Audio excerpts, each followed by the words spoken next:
What's up, guys? Caden Cleveland here with the Oklahoma Senate, and you are joining us for another episode of OK Senate on Deck. It's a podcast that we shoot here from the Oklahoma State Capitol with President Pro Tem of the Oklahoma Senate, Senator Greg Treat, where we talk about all the latest legislative news, all the latest policies that have been enacted by the Oklahoma legislature, and talk about the impacts that those will have. So today what we're going to be talking about is government reforms. Over the past few weeks, the past few episodes, we've talked a lot about the Oklahoma State budget that was passed. Today what we're going to do is narrow down our topic into government reforms. We're going to be talking about all the different ways that the legislature has made our state government more efficient and transparent. So you're not going to miss this episode, guys. Hang tight, and we will be right back.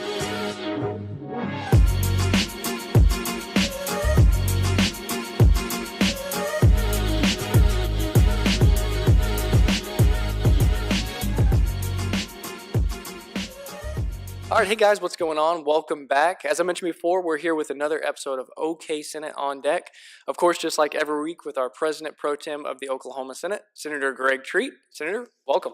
Thank you. Absolutely. And thank you again for taking the time just to update everybody again on what's going on here at the state capitol. Yeah, I think it's important to continue these through the interim. We continue the work through the interim, and I want people to stay informed and go in more depth on some of these issues. Definitely, absolutely. So, Pro Tem, over the last few weeks, we've been talking a lot about what the legislature has been able to do, specifically for the budget. And we've talked a lot about education budget, a lot about criminal justice reform lately. I wanted to kind of ask you a different question, one that we've been receiving a lot on social media and on our podcast here. And that has to do with what are some of the reforms that the legislature has really been moving forward, specifically this year, what has been accomplished in the government reform category. So I'll kind of turn it over to you there. And what are some of the top reforms that you think that has been focused on this year? First off, it's all about accountability, transparency, efficiency. All the reforms aim at those three things. LOFT was Senate Bill 1, or the Legislative Budget Office, but it's actually LOFT, Legislative Office of Fiscal Transparency. And transparency is not just a word to make an acronym. It is truly to get taxpayers, to get Oklahomans, to get legislators more information to make really good decisions on these programs that we fund year after year. I think that LOFT was extremely important and will pay dividends in the long run. We also had government accountability early on, where we gave the governor more ability to hire and fire agency directors. Right. And that's extremely important, because somebody needs to be accountable to Oklahomans about who's running these agencies. It doesn't need to be this unelected board. They're good people. I'm not trying to use that in a nefarious type, but the governor of the state should be held accountable for what happens in the executive branch. That was extremely important reform to get done. Can I ask you a quick question real quick, just backing up real quick on the topic of LOFT? We've been getting a lot of follow-up questions on. People think it's a really cool idea and it's awesome. The purpose of it is for more transparency. Obviously, it's in the name.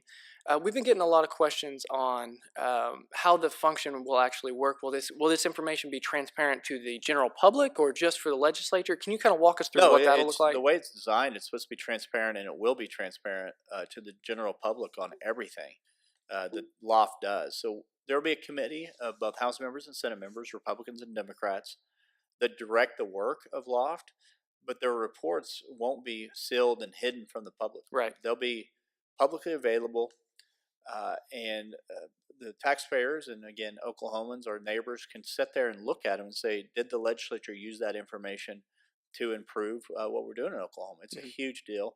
You know, there's also been some questions I've seen on social media about redundancy, and we've talked about that a little bit here. It's not going to be redundant to what the House and Senate staff does, but it is going to hold the executive branch accountable. So the executive branch has Office of Management Enterprise Services that does most of the budgeting for the governor. But when you're in a Republican form of government, you really need checks and balances. And if one of those checks doesn't have the same information as the other, so the executive branch has all the information and we're supposed to be holding those agencies accountable, then it's a lopsided equation. Right. And so we have to build up our information to where we're on parity with them as far as information, so we can make really good decisions. While Governor Stitt is holding the agencies accountable as far as hiring and firing the director, we're holding the governor and those agencies accountable for those dollars we spend. And LOFT is going to be an extremely important component to that, our ability to hold them accountable and to bring greater transparency to the process. Yeah. The other thing that people bring up from time to time is, well, isn't that what the state auditor does? This is going to be a different lane. We're going to make sure they don't duplicate efforts. Okay. We will utilize some of the reports that the auditor's office has done. It's a very important function of government, and the state auditor and myself and the speaker have been in contact. Our budget chairs thought it was important enough that when we finally came up to a budget agreement, we had 10 new auditors added to the state auditor inspector. So we're not just putting these resources at the legislature and forgetting about the state auditor. No, we're saying both need to be beefed up so we can have greater accountability on the taxpayer dollars. So you mentioned that they have a little bit different roles there, and you also mentioned that there will be an increase in the amount of, I think it was $700,000 allocated to the state auditor to increase the number of auditors they actually employ. Yeah. So I guess the question here is, how will these roles really be different? I mean, does the auditor they have those annual audits that they perform on state agencies? Will Loft also be doing that, or would they be going doing more details than that? Some people may have heard of APAC the last couple of years, the Agency Performance Commission that was at LSB as well. It had executive nominees or appointments and also legislative appointments. Right. Led by business people from around the state, very accomplished business people. They went out and did actual audits, performance audits. And so there was a lot more duplication between what they were doing and what the state auditors was doing. So I think there was some confusion. People aren't differentiating between APAC and Loft. Okay. We did consume the duties of APAC into Loft, so we have those abilities if we needed some specialized audit to look at something. We can still contract with the state auditor, or we can go out to a private firm, either one, depending on the level of depth we need to go into. Okay. But Loft is going to be looking at, okay, we passed this program 3 years ago, just hypothetical program. Is it actually hitting the targets that we set for it? Do we need to tweak it from some policy standpoint to improve it? Furthermore, it's going to look out at best practices around the country, which the auditor does some, but it's going to inform our budget practice so much better to be able to have real numbers, to have unfettered access to the data. We put in there that Loft would have the ability to subpoena, and hopefully that's never used. But we need to make sure there is zero impediment to getting information to the legislators to make the decisions, and ultimately to Oklahomans so they know what's going on in their state government. Gotcha. So this being an episode about government reforms, getting a lot of questions early on, really, not so much anymore, but just so have you comment on it. Is this a true government reform, or is this simply growing government? And I think that was an early on question that we had about this, but just to give your thoughts on that question, can you kind of give us a... Yeah, anyone who knows me knows I'm not interested in growing government. That's for sure, yeah. So what we are interested in doing is making sure we have the best product to deliver to the Oklahoma people that they pay for. Right. This session, to me, this previous session we just got out of, was all about restoring public trust in the legislature. We're not 100% there. People still have misgivings, but we have restored trust much larger than we have since I've been here. People see that we're actually getting things done. We're working well with others.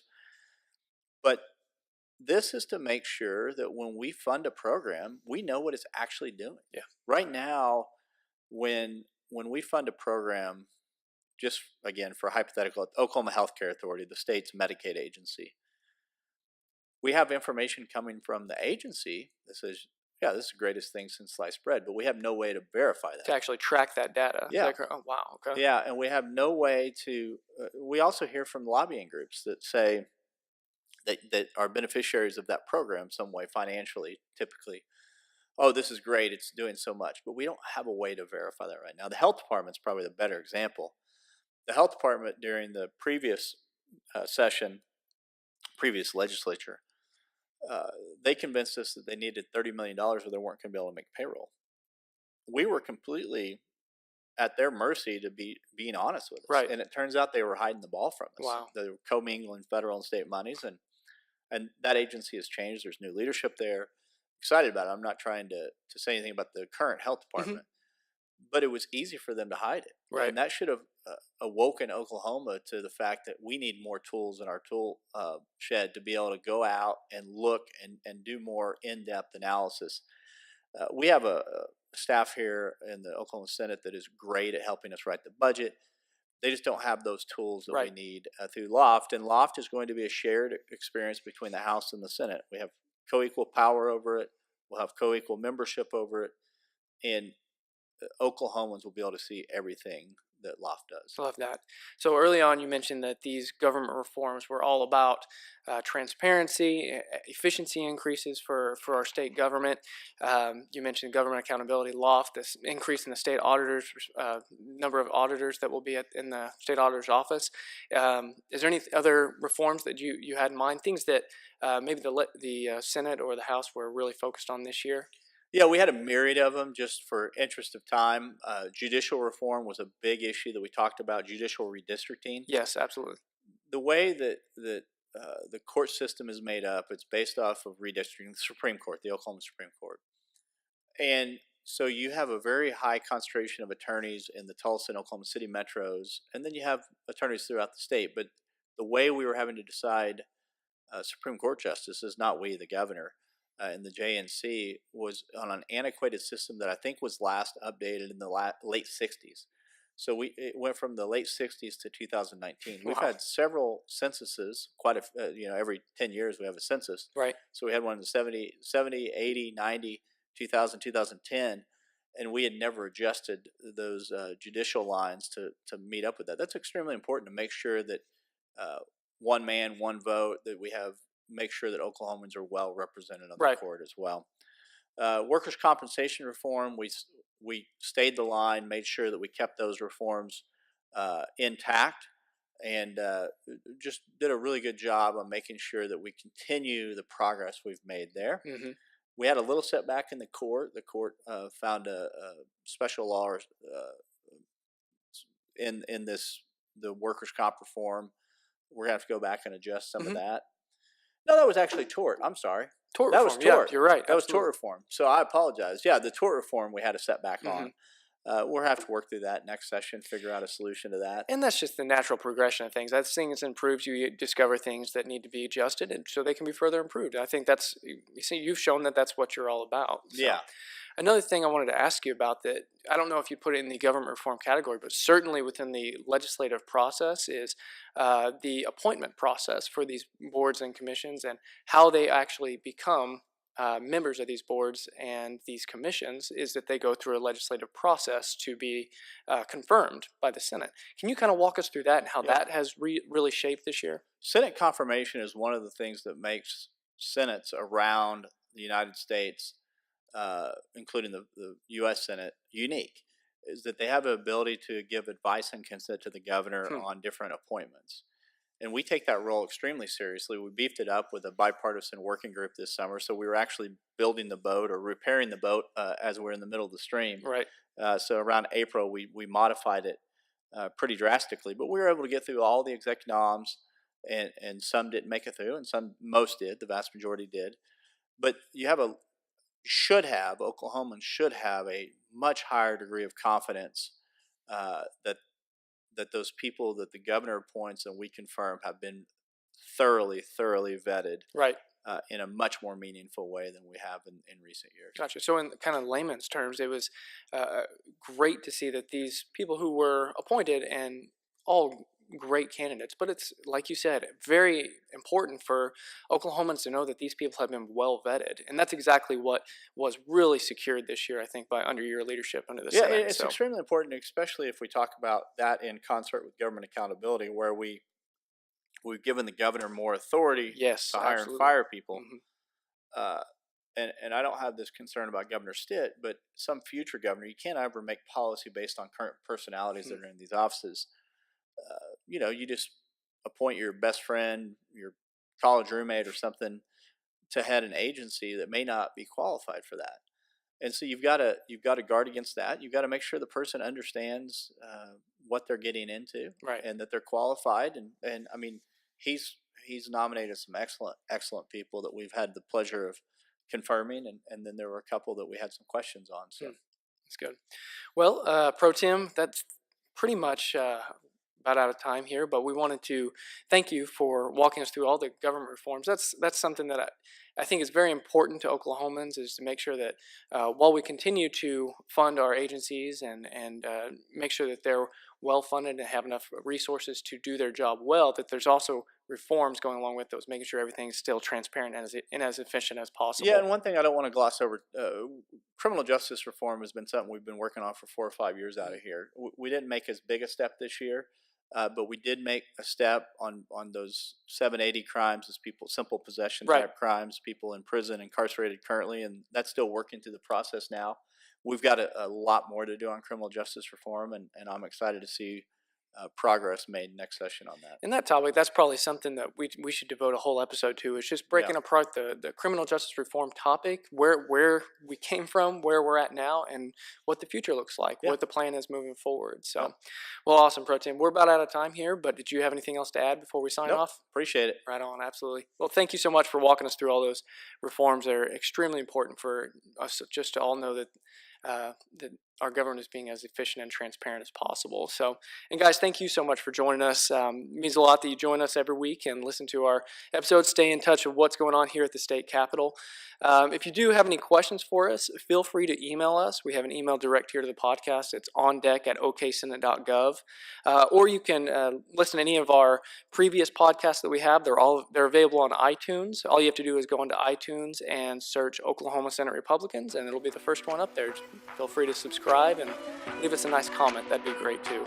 Well, Pro Tem, thank you again, and thank you guys, and we will see you soon. Bye.